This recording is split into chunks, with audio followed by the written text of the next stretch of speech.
তো উলিপুর অনেক অবহেলিত এরিয়া, আপনারা জানেন যে বাংলাদেশের আপনি যে চিন্তা করেন, আপনি সিলেটের কথা ধরেন, ঢাকার কথা ধরেন, আমরা তো পিছিয়ে আছি রংপুর, তার মধ্যে কুড়িগ্রাম আরো পিছানো, তার মধ্যে আমার মনে হয় উলিপুর আরো পিছানো। পিছানোর কারণ হলো এখানে তো অনেক নদী ভাঙন হয় প্রতি বছর, আর লোক সংখ্যা বেশি, কর্মসংস্থানের কোনো সুযোগ সৃষ্টি হয়নি ওইভাবে।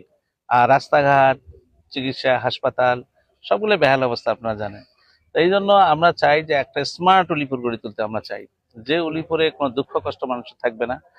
স্পেশালি আপনি জানেন যে তিস্তা আমরা যদি মহাপরিকল্পনা এটা যদি আমরা সফল করতে পারি, তিস্তা অববাহিকা অনেকগুলো ইউনিয়ন আমাদের উলিপুরের সাথে আছে, এখানে কিন্তু ইন্ডাস্ট্রি গড়ে তোলা সম্ভব, যেখানে কর্মসংস্থান সুযোগ সৃষ্টি হবে। আপনি জানেন যে এটা যদি আমরা চায়নার সাথে আমাদের যে প্রকল্প এটা যদি বাস্তবায়ন হয়, তাহলে একদম চিটাগাং থেকে পণ্য কিন্তু এখানে চলে আসবে। ইন এডিশন আমরা যদি ইসলামের দলগুলো যদি আমরা সরকারে যেতে পারি, আমরা এই নেগলেক্টেড এরিয়াগুলোর জন্য ট্যাক্স ফ্রি, এখানে যারা ইন্ডাস্ট্রি করবে তাদের কোনো ট্যাক্স দিতে হবে না। তাহলে আপনি দেখবেন যে ঢাকা থেকে, চিটাগাং থেকে লোক আছে, মানুষ এখানে এখানে ইন্ডাস্ট্রি করবে।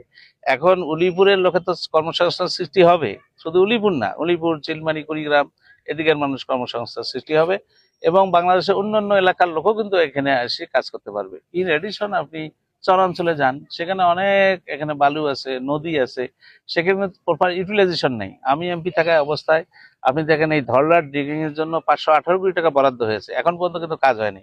তাই ধরলা যদি আমরা খনন করতে পারি, এখানেও যদি বাঁধ প্রোটেকশন আমরা করতে পারি, সেখানে কিন্তু একদিকে তো মাছ চাষ, আমাদের অনেক জেলেরা এখানে আছে, আপনি জানেন নেটিং সিস্টেম এখন মাছ চাষ করা যায়, সে আমরা বুড়ে বুড়ি লেভেলে আমরা নেট করে দিলাম, ছোট ছোট মাছ যেতে পারবে, বড় মাছ যেতে পারবেন, আপনি মাছ চাষ করতে পারবেন। কিন্তু আবার চিলমারির ওইদিকে আমরা যদি আর একটা নেটিং সিস্টেম করে দিই, ওখানেও মানুষ মাছ চাষ করতে পারবে।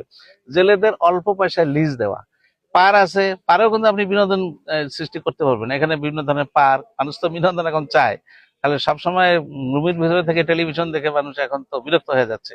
তো সেখানে যদি একটা নদী অভিজ্ঞতা সুন্দর আপনি ফ্যামিলি নিয়ে কিন্তু আপনি ঘুরতে পারবেন। সেম আমি এমপি থাকা অবস্থায় দেখেন এখানে 21 কোটি টাকা বরাদ্দ আপনার এই যে বুড়ি তিস্তা, তো সেটা কিন্তু আমরা তখন নাই, এই কাজটা কিন্তু হয়নি। কাজটা হয়েছে মানে অর্ধেক হয়েছে, অর্ধেক হয়নি। তো এখানেও কিন্তু পরিকল্পনা এরকম ছিল যে সুন্দর করে খননটা ভালো হবে, পাড়টা বাঁধা হবে, এখানে পাড়ের পাশে এখানে সুন্দর গাছ লাগানো হবে, এখানে রিক্রিয়েশনের এখানে ব্যবস্থা থাকবে, এবং এই পানি এটা ওয়াটার ট্রিটমেন্টের মাধ্যমে আমরা এখানে দেখেন কোনো স্যানিটেশন এবং ওয়াটার ট্রিটমেন্ট প্ল্যানের কোনো ব্যবস্থা নাই উলিপুরে। পৌরসভা এটাকে কিন্তু এ গ্রেডের পৌরসভা পরিণত করতে হবে এবং স্মার্ট পৌরসভা গড়ে তুলতে হবে। তাহলে আপনি এখন নলকূপের পানি খাচ্ছেন, আপনি কেন, আপনি আমাদের সেন্ট্রালি সাপ্লাই পানি খাবেন, এবং আপনি স্যানিটেশনে ইয়ে করবেন, গোসল করবেন, পায়খানা প্রস্রাব করবেন, সব ওখানকার পানি ব্যবহার করা হবে। কিন্তু সেই সিস্টেম কিন্তু এখনো গড়ে ওঠে নাই। যত যত বাড়ি তৈরি হচ্ছে আপনি পৌরসভা এলাকায়, এখানেও কিন্তু